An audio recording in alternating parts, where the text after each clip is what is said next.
This is Extra Paycheck Podcast, episode number 5. You're listening to Extra Paycheck Podcast, where you will learn how to build and grow your own successful online business. Now, here's your host, Alex Soul. Welcome to another episode of the show, and today we'll be talking with Nick Barry, who started a really interesting and unique business. So, Nick makes his money by sending out handwritten cards.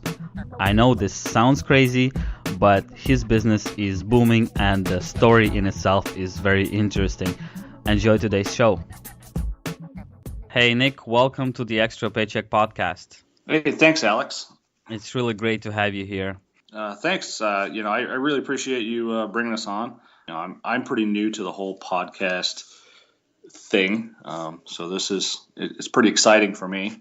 Yeah, sure. I couldn't mention. Well, I couldn't resist because I've read about your business and it was really interesting. It was something that I haven't heard of before business-wise, or a kind of business that I would have never thought of starting. Well, I still don't. But it's actually really, really interesting. So could you tell our listeners what exactly is that you do as a business? Okay. Well, Thankably is what the business is called.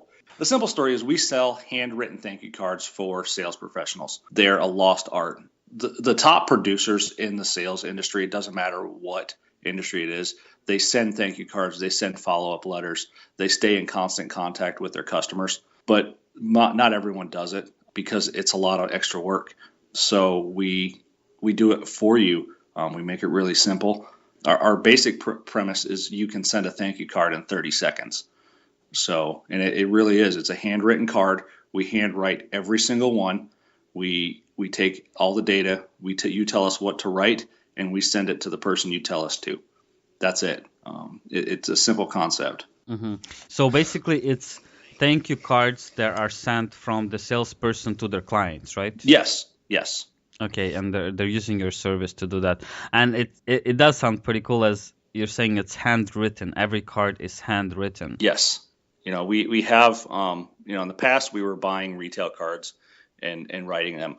Now we have our own white labeled cards through our card brand, not through Thankably, but through our card brand that go out to the customers. And I pull stock and we write the cards and I send them out. First class stamp.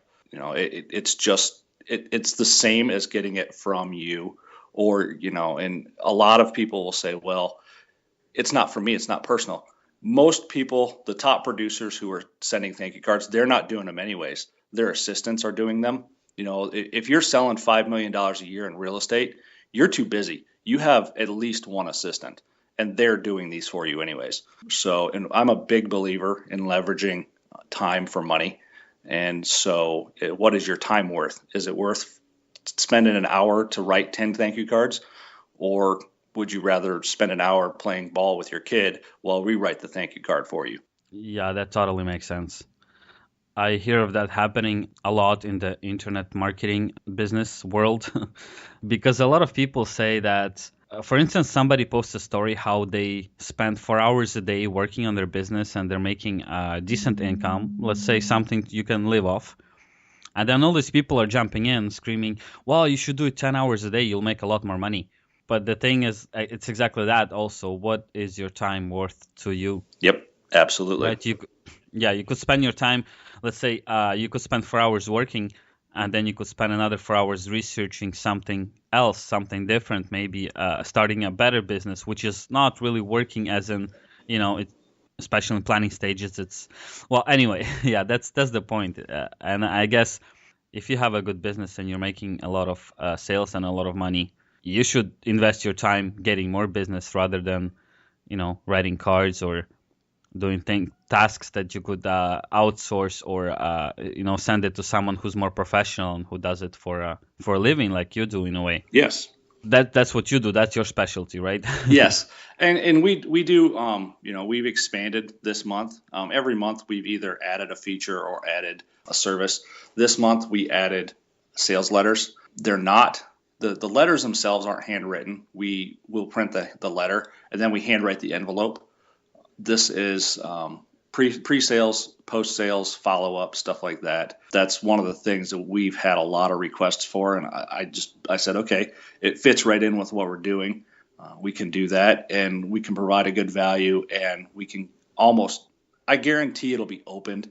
They may not take action. That depends on what you write in your sales letter, but Of course. it's going to get opened, which is the most important thing. That's usually what happens when you send letters like this. People simply don't open it. I've had that experience with trying to sell a service. Luckily, I've really seen the difference between printed envelopes, just like printed address and everything, Yep. versus envelopes that were handwritten. The address and everything was handwritten by me. They got a really, really higher open rate because, like you said, a business, once again, they don't have time to waste. So when they get a printed envelope from someone they didn't request anything, they're just gonna go to the recycling bin right away, right? Yeah, absolutely. And that's what you guys do differently as well. You write your envelopes by hand, and yeah, of course, people are more tempted to open it. And I'm sure that in many cases, when a secretary or a receptionist has to take care of all this business, right? She's the one who filters all the mail that comes in. When it's handwritten, probably she's not even going to open it or look at it. She'll put it directly to her boss's office, Yeah, that's been my experience in my sales career is the handwritten stuff. It looks personal, and they go, oh, I don't know if I should open that. So they give it to their boss. They give it to the person they're assisting instead of opening it because it could be something personal. Yeah, that makes a lot of sense. All right, great, man. So Thankably, by the way, if somebody wants to check it out, it's thankably.com. It was started in January 2015, if I understand correctly, right? Yeah, January 28th is when I bought the domain and pushed it live. I built the site in about 4 hours. Basically, I put together an MVP, minimum viable product, and said, let's go, and started offering. And we still offer to this day. Anyone can go to the site and sign up for a sample, and we'll send them a thank you card. So it's been a great response. I told my wife about the idea after my friend asked me about doing it. And she said, okay, you have $100, Nick. This is your budget.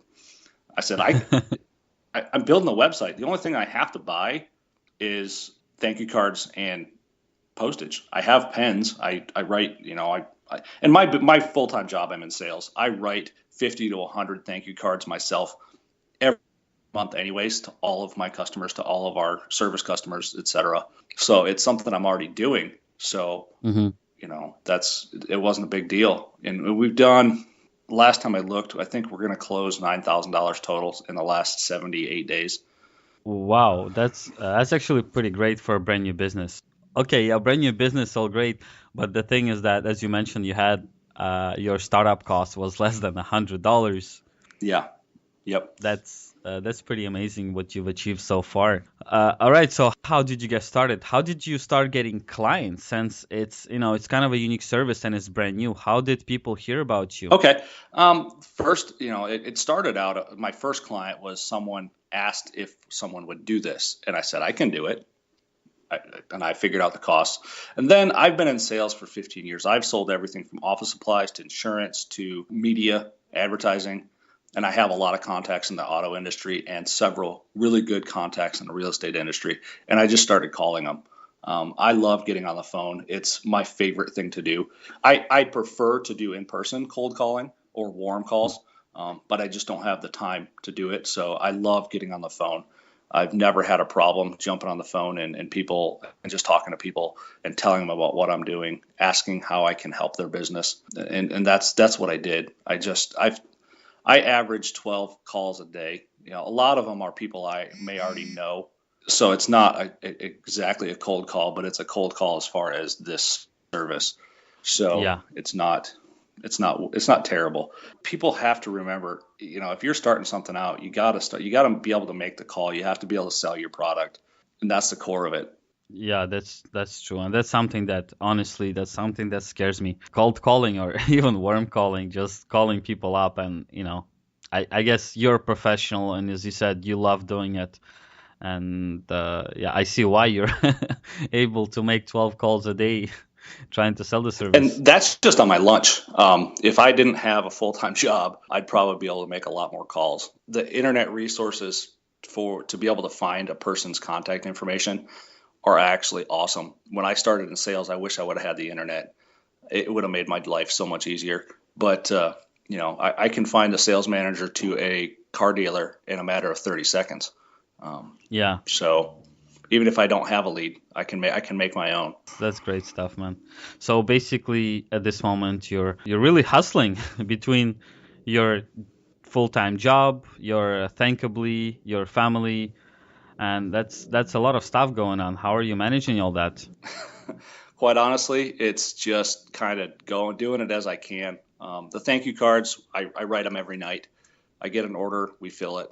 I have a 2-year-old daughter, a wife. I have a 60-year-old house, so I've always got things to do. But it's just a matter of prioritizing. I get home from work, and we have a routine in our house. We have dinner, we have family time, and then everybody does their. My wife and I alternate.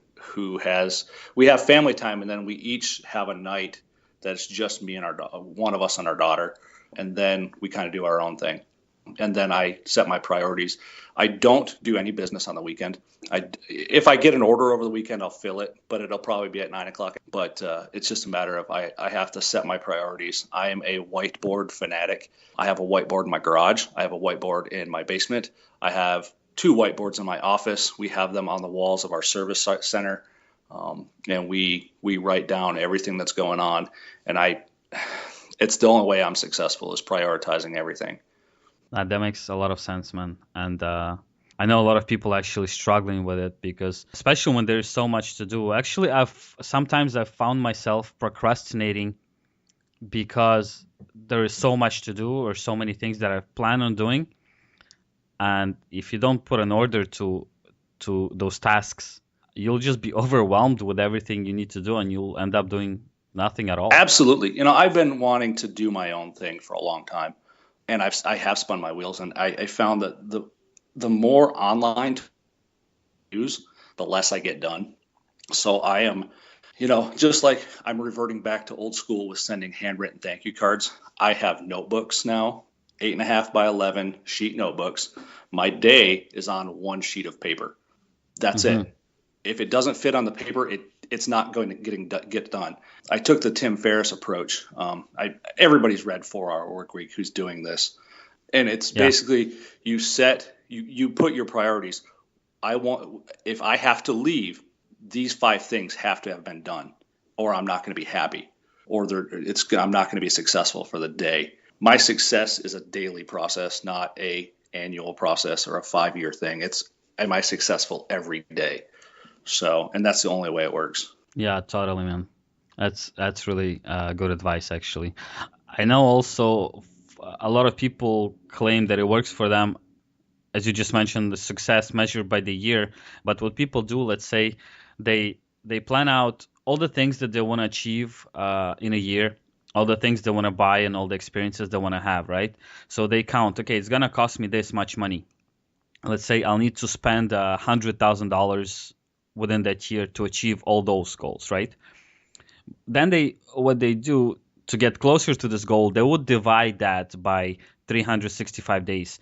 This way you have the exact amount of money you have to earn per day to reach that goal. And that kind of makes it easier. Like you said, okay, so you're doing your day and you're like, okay, what am I doing today to get me closer to this daily goal?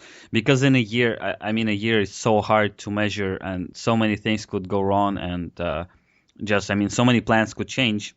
This way, when you have a day, the exact day, like you said, it makes it, I guess, so much easier. Then you're like, okay, today I have this, that. That's what I need to get done today. When you say I need to add a new product line to my business this year, chances are you'll never actually get to that. Because a year, you're like, I still have time. I need to do something else for now. And you just get tangled up in all of that and you don't move on. Absolutely. I guess it's just reverse engineering your plans is the best way to describe that. Mm-hmm. All right. So I wanted to dig a bit more into your business, Thinkably. How does your sales funnel look? How does the whole process happen from a person who lands on your website, what happens next? Okay. The typical landing process is they'll go to our website. I'm refining that. I'm learning a lot. But right now, basically, what most people who come to our website have already heard about us. I've already talked to them. So they're going to the site. They'll either sign up for a sample if they haven't already gotten one, if I haven't just sent them one, or they're ordering. They can sign up. You sign up, you get a sample, and we send it. And then 7 days later, they get a phone call, and we talk. And we talk about how our thank you cards can help them. And then we sell them. I'd say about 50% conversion because of how I wrote the process. I figured out this is a little trick that I learned with email marketing. When you sign someone up on your email list, a lot of times they won't get through. What I found that when someone signs up for our sample, they get an email, they sign up for the email list, and then they get an email from my autoresponder that asks them to email me back directly for their address information so I can send them a card. What that does is gets me in their email system, in their Gmail or whatever server system they're using, as someone they're conversing with. And in the future, my email will go through to them almost every time until they move it or unsubscribe. So that's the other nice thing is if they don't sign up, they're going to continue to get my emails and get things from me. So that's been an important process. A friend of mine taught me that trick a while ago. And then, or if they go to the site, they buy a card, they buy 50 cards, they buy one card, they fill out the form. If you buy 50, it's a different process. Then we create an account for you and a login, and you can go back and submit cards that way after you buy your 50 cards. So, or you can buy one at a time, either one. You mentioned 50% conversion rate. This is from the phone calls? Every 50% of the people who sign up for a sample that we get on the phone with buy. Mm-hmm. So most of the people who are going to the site and asking for a sample, I've already talked with at one point, so they know about it. We had a lot of sample requests when did the Reddit AMA, when I posted videos on Facebook. I get a lot of sample requests. The mixed bag there, but almost all of our sales have come from people I've already talked to who went to the site. And that's when I talk to people, I don't try to sell them. The first time I talk to them, I say, hey, go check out our site, sign up for a sample, and I'll send you a sample. And then if I haven't talked to them on the phone, part of our process is we ask for their phone number in the email too, and most people give it to me. So it gives me to call them and talk to them. It's an internet business, but we still do phone sales. Yeah, that sounds good. And I guess because you're a salesman and a lot of your clients are in the same space, it's kind of more expected to get a phone call rather than just communicate by email or not having someone to communicate with at all, totally automated process on the website where you never get to interact with any people at all. That's how most online businesses, online stores and online services work right now, right? Yeah. But you guys I think actually it's good because you're putting a personal touch into that. You're getting to speak with your clients, and I guess it helps them to get a feel about your company and the kind of service you could offer. Yeah, and it helps me understand how we can better craft our message to help them. So, and that's our end goal, is to help businesses grow. And it's hard to communicate that over email. It's hard to communicate that over an automated message or a website. I understand that. I've been doing online marketing for about 7 years, and it's something that you never stop learning. Well, and we've moved to, we're actually also we're sending our own sales letters now. That same process I added it in because I need it. So we added it as a service to our customers because it was something I realized that our business needs, to be able to send our customers a sales letter and get it open and get it in their hands. Some of the best internet marketers ever, they still send direct mail. They still send sales letters in the mail. There's one guy, I just talked to him, he sends a 12-page sales letter. Wow. We're trying to bid it. I don't know if I'm going to get it because we have to charge a premium for our handwritten envelope. But, he's he's one of the in real estate. He's one of the biggest guys going in internet marketing. So he's sending a 12-page printed letter. That tells you something about internet marketing. It works, but there's also other ways that work just as well. Yeah. Well, I guess if he's doing it, and if he's been doing it and he keeps doing it, it has to be working, right? Yep, absolutely. I've had some letters, physical letters sent to me by internet marketers back in a few years ago. The thing is that I'm not really signing up to anything new right now, or I haven't been for the past few years, because I feel like I've got my sources where I learn everything I need to learn whenever I need something new, right? So I'm not running after new services or new products in that sphere. But yeah, I've got those, and there hasn't been a time that I didn't open it. It was, let's say for me, it was simple curiosity, because I recognize even the guy. I'm like, yeah, I signed up to his email list, and then I get a physical mail from him. I'm actually going to be really curious what is he sending, so I will open it. Yeah, absolutely. And my rule of thumb has always been your mail. If you're sending out mailings, it should be, the cost of sending that mailing should be 10% of one sale. That's been my rule of thumb for this. So if I send out 100 letters, that one sale better be worth $3,000 the lifetime of the sale. So it all depends. Some of the stuff. Some people spend so much money on marketing and direct mail and internet, and they just throw so much money at it, but they never measure it, and it's kind of surprising how much money is spent on direct marketing. Yeah, and this is really, really important. I know that, well, I haven't done that, but I've looked at it before, and I was kind of helping someone do that, direct marketing, related to their online business. And what we did, we actually bought a new phone line, a second phone line for that specific mailing.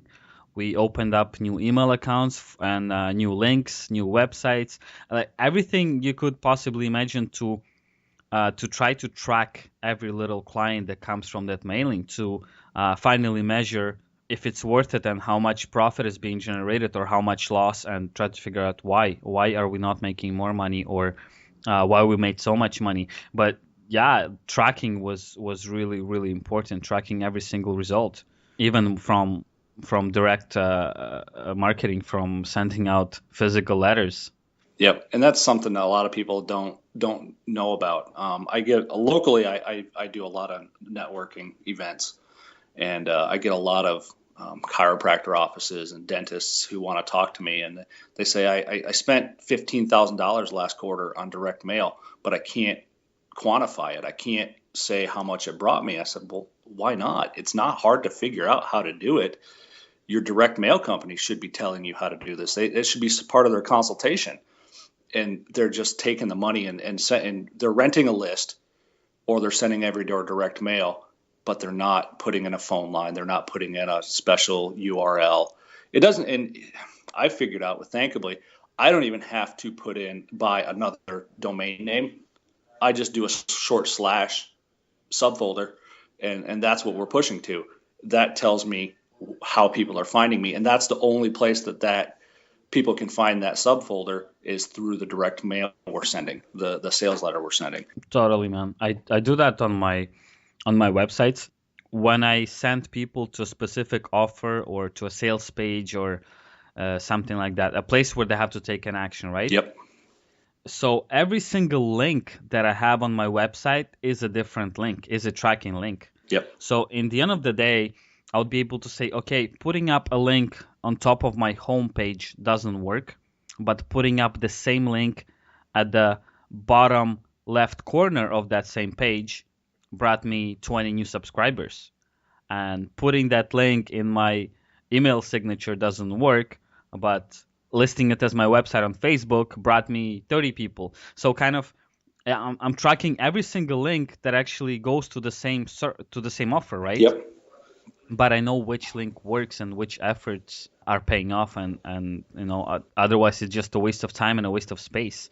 It's let's say for a website, it's a lot better to not have an extra link or extra banner or something if it doesn't produce any results. It's probably just gonna bother people, and at best it's just taking up extra space that it shouldn't be taking up. Absolutely. Yeah, that's all it is. Okay, so let's move on a bit here. How are you planning to expand Thinkably in the future? I'm just gonna keep doing what I've been doing. We're gonna keep calling on customers. Gonna keep following up with leads we do get. We've got a service in here in Des Moines, Iowa, that we've been talking to, who's actually going to take over our writing of the cards once we hit a specific volume, and that's going to generate one full-time job. Each volume we hit, that's what we've agreed with basically it's going to be on my partner company, and they're going to hire a person to write thank you cards or sales letter envelopes, etc. And that's what they're going to do full time. And we're going to be able to create a full-time job, a good paying full-time job for someone who probably doesn't have a great education. That's our next step, and we're getting there. Last month we had anyone who ordered at least 10 cards that first month reordered in March, and I'm getting similar results and adding on to more customers this month. Our onesie twosie orders, they're not quite as, but a lot of those were photographers and people who are just wanting to try it out or just wanting to support the idea, buying a card and sending it to whoever. Yeah. But we're building our subscription system. We're building our account management system as we speak. I'm testing it out this week. I think we've got most of the bugs worked out. Customers will be able to log in and see what cards they've sent, what the status of that card is. And once we move to this service company that's going to pick up the work, the actual writing of the cards, they're going to take a photograph of basically everyone is going to be scanned, and the customer is going to be able to look at quality control on that card for everyone. So that was an important thing that a couple large customers asked for, and we did it. And we're kind of niching down as far as when I first started out, I said I want every salesperson to do this. We're kind of gonna focus on real estate the next several months. Auto industry, I've made some great contacts and got some really good accounts. It's a mixed bag for us. Most sales managers at large lots think their guys are doing it because they're paying. They buy cards and they have them there. The sales guys think I shouldn't have to do this. People should just want to come in and see me. They think that's just how they think. Because the auto industry's churn and burn in salespeople. Their turnover is incredibly high.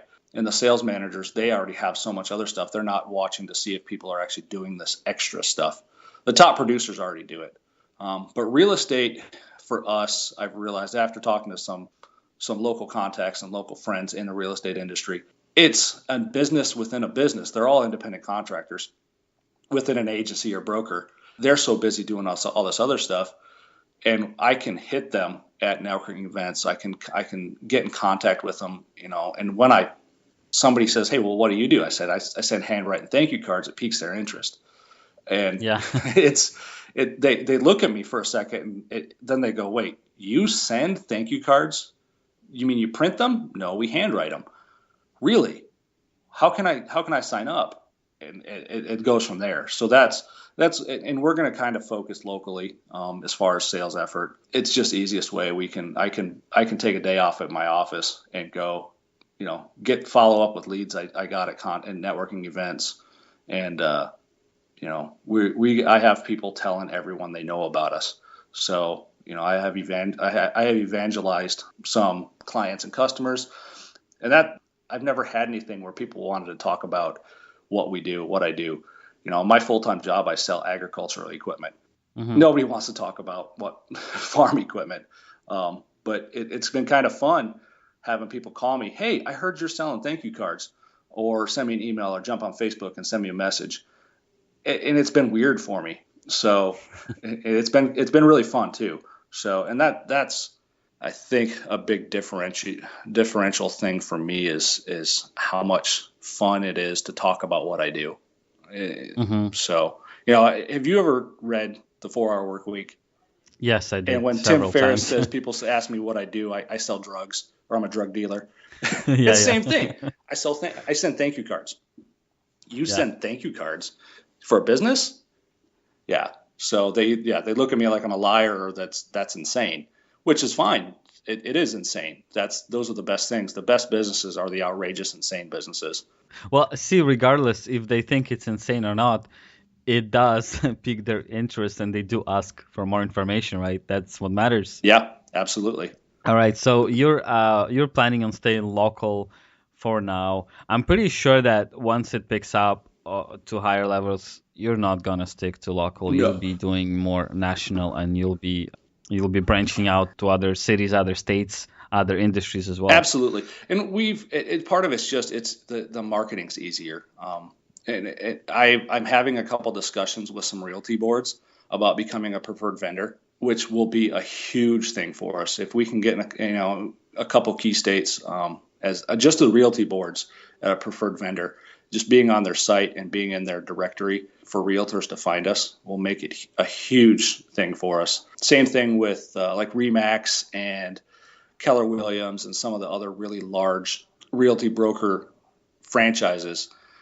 Getting in as a preferred vendor is our key. That's our growth. That's going to be our growth is getting in there. And I just have to figure out how to do it because I don't have those contacts, but I do have some good contacts in the realty boards. So Yeah, I guess with time you'll figure out. I'm pretty sure yeah, you'll get there. I looked at Remax once again, as you mentioned them as a brand, a real estate. I looked at Remax. I looked at many local car dealerships here in Montreal, yep, and what I've noticed that most of them have the same, let's say, same website provider, yes, right? It's the same company or the same guy that makes websites for most of the car dealers. And where I live, we're a city of about 3 million people.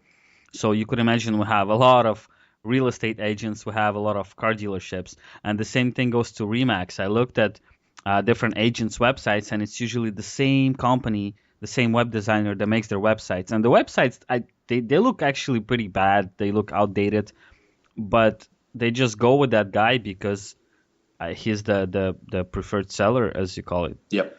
And I think, I think this is actually, once you get into that, that's going to be huge. Yeah, and that's, if any of your listeners have any contacts, feel free to reach out to me. I'd love to talk about, how we can help anybody's business. We want to focus on real estate because it's an industry I'm familiar with, but getting as a preferred vendor with some of those large companies is key to growing for any small business like this. Totally, man. You also mentioned on Reddit, I think, that one of your ultimate goals is to leave your full-time job and to start working full-time on Thankably. Yes. Do you have like an expected time frame for this, or? Initially, my pipe dream when I started Thankably, the day I started this, I said 90 days. Well, we're not quite there. I have a lot of income to replace here. So, Yeah. 3 to 6 months, I could see it getting a lot closer to that from now. And then it's one of those I'm replacing income and able to sustain my own household needs and grow the business at the same time. We should be there pretty close.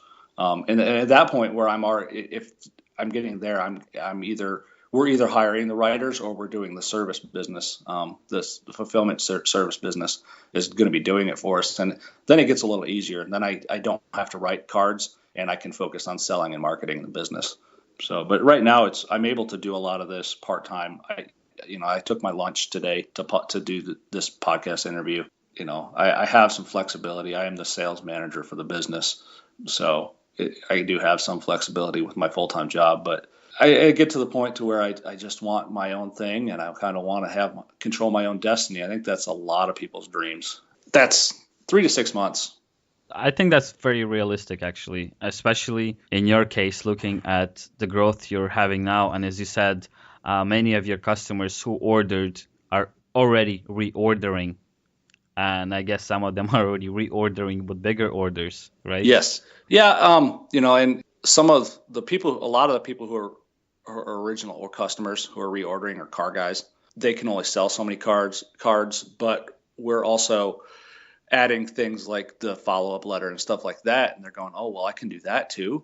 And, it's adding on value and adding on things that we can do and help their business.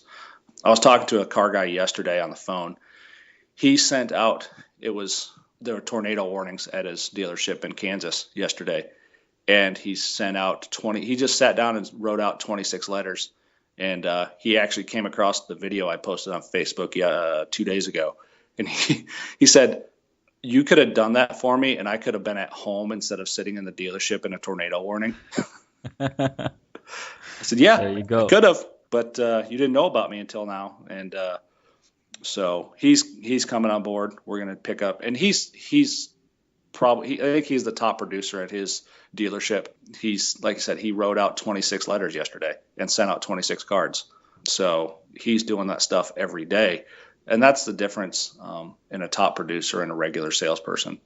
I was going to mention that earlier, actually, when we spoke about managers not looking at the salespeople, not controlling that they actually are sending cards or thank you notes to the customers. And it's kind of, at first I'm thinking, well, why not? Why wouldn't you want to get in touch with your customers and get some repeat business?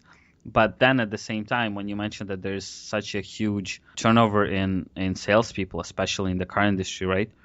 I guess a lot of people go there with expectations as in, I'll just sit at the dealer and loads of people going to walk in through the door and I'll just, say hi to them and they'll buy a car and I'll make a whole bunch of money. Yeah. And that's sales in general too, though. Like I've sold lots of stuff. When I sold print media and radio, we'd get new people in all the time, and they'd see people like me who were making close to six figures, but they didn't see all the extra work I was doing. They didn't see me writing thank you cards and sales letters and spending 3.5 hours just talking to a customer, not even getting a sale. They just thought I just collected big checks. Yeah. So yeah, I had that problem with once again with online marketing. When I finally quit my job and I was doing this whole internet thing full time, right? It was my main source of income. And when a lot of my friends started hearing about it, of course they would ask me like, "Oh, well, how do you do it? Like you stay at home and you get paid. How does that work?" And I would be like, "Well, look, I could explain it to you. Honestly, it'll take me a while. It'll take me about an hour, maybe more. But if you're interested, like I'll gift you my time and I'll explain how it works, right?" So then I will start telling people, okay, this is how you do, let's say, niche or market research. Then you have to, if you're on a string budget, right, you don't have any money to invest.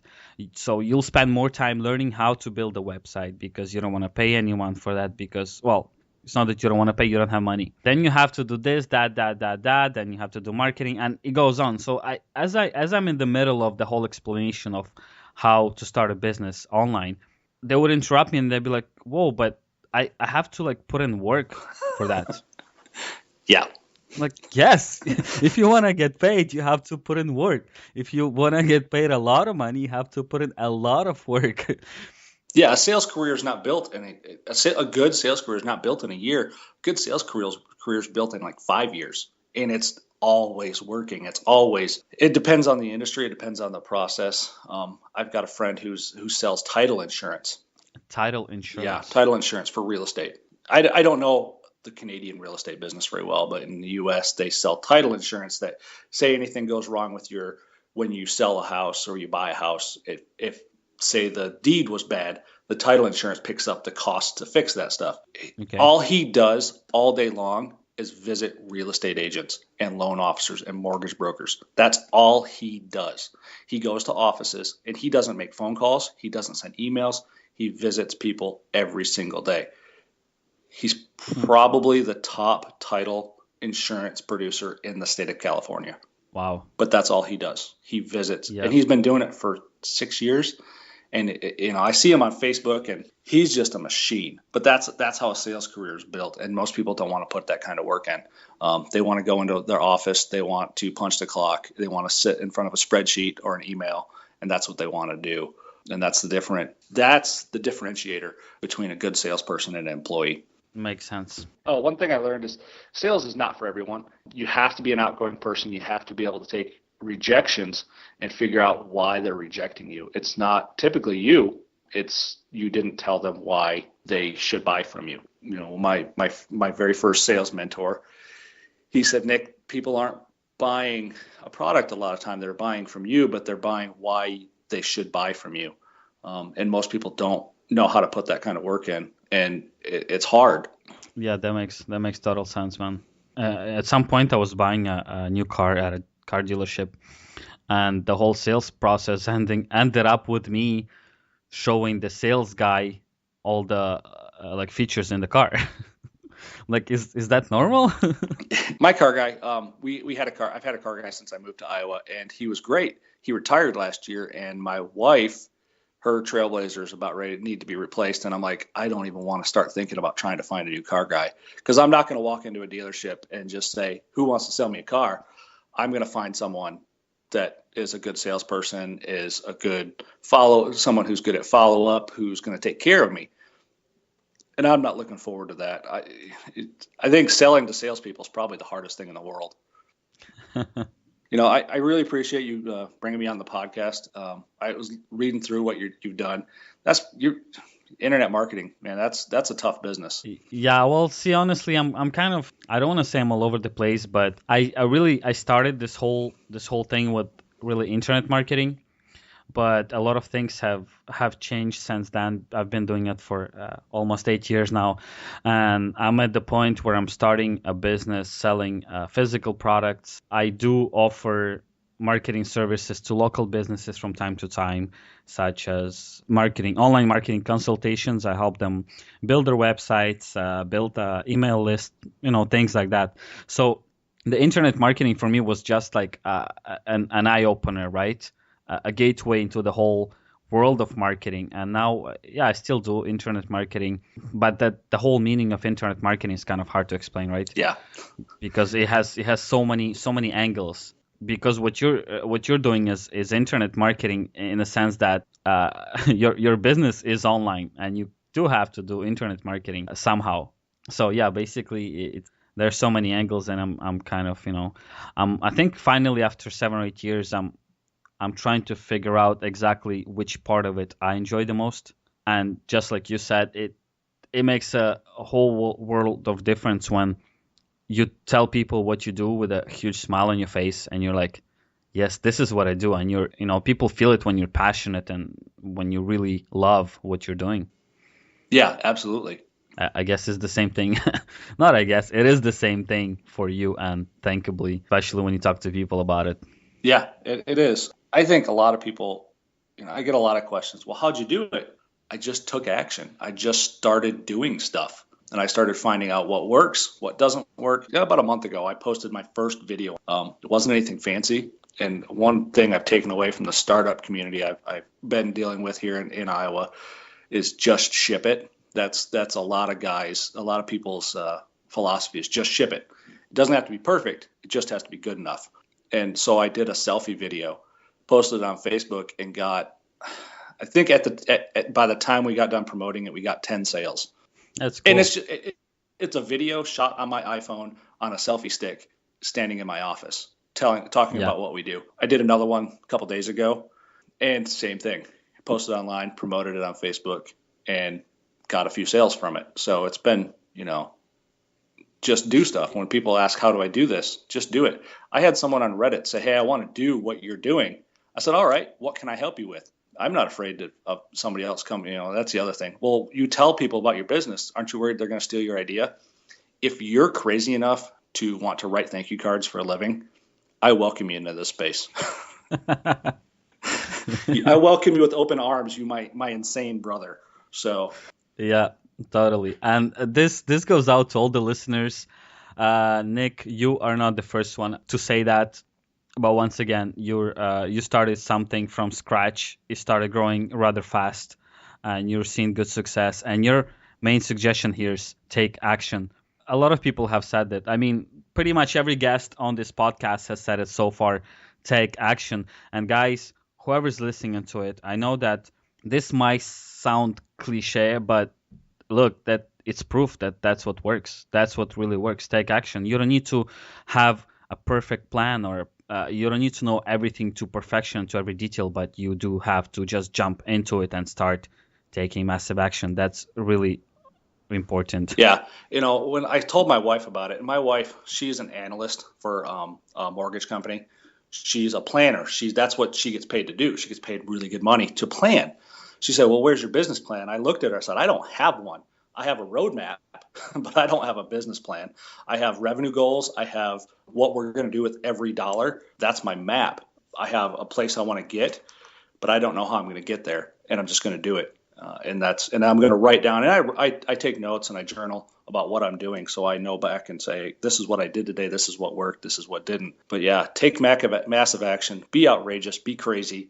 It's sometimes, and you don't have to spend a lot of money to take action. You don't have to spend a lot of money. A phone call is cheap. A phone call could be free if you have unlimited minutes on your cell phone. Just find someone to talk to about what you want to do and find out how you can help them. And you'll be successful eventually. That's it, man. That is so true.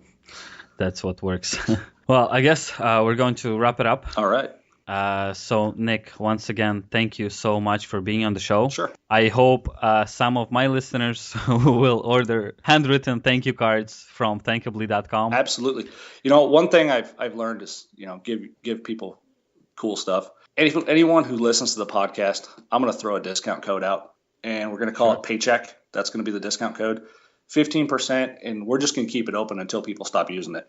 And it'll be right on the page. You go to order a thank you card, just use the discount code Paycheck, and we'll throw 15% off the order. Because I appreciate people letting me talk about what we do. And I love podcasts. I just started listening to them a few months ago, and I kind of want to give people stuff. So... That's really awesome, man. Thanks so much, and I really hope people will use that as a motivator to get some cards and to, it's not just about cards. It's about helping their business grow. That's the whole point here. That's what you're doing. You're helping businesses grow, and I hope people will take advantage of your discount you just offered to the listeners to also help their business grow. Yep, and we put I'm putting together some templates on how to write a good thank you card, because that's the one thing other people ask is, how do I write a good thank you card? And I said, well, okay, what do you sell? I've written, I think, probably half of our customers' cards. I actually wrote the message and said, how does this sound? So we're putting together some templates people can download to get an idea. I want salespeople to be more professional and do this extra stuff. So we're throwing that stuff out there too. So I would call that content marketing in a way. Yep. Because, people who are looking for ways to write better thank you cards, eventually they'll end up on your website if you put out that free resource, right, or a blog post on that subject. Yep. People will read it, and some of them will eventually buy from you, because once again, that's the whole point of a business that wants to succeed. Help people out. Yep. That's really what it is. Yep, absolutely. All right. Well, I really appreciate it, Alex. And I know I keep dragging this on. No problem. Okay. Yeah, thank you so much. I appreciate your time. All right. That's awesome. Thanks so much, man, and good luck with your business. Thanks, Alex, and good luck with the podcast. I love them. Thank you so much for tuning in, and I hope you enjoyed today's episode. Now, head over to extrapodcast.com/5. This is where I'll be putting up today's show notes, as well as the discount code that Nick has offered to the listeners of the podcast. Also, I would be really grateful if you could rate and review my show on iTunes. These reviews and ratings help the rankings of the show, as well as help me stay motivated and keep on creating more episodes. You could find the show on iTunes directory, or simply go to extrapodcast.com/iTunes. Thank you so much, and we'll talk again next Monday.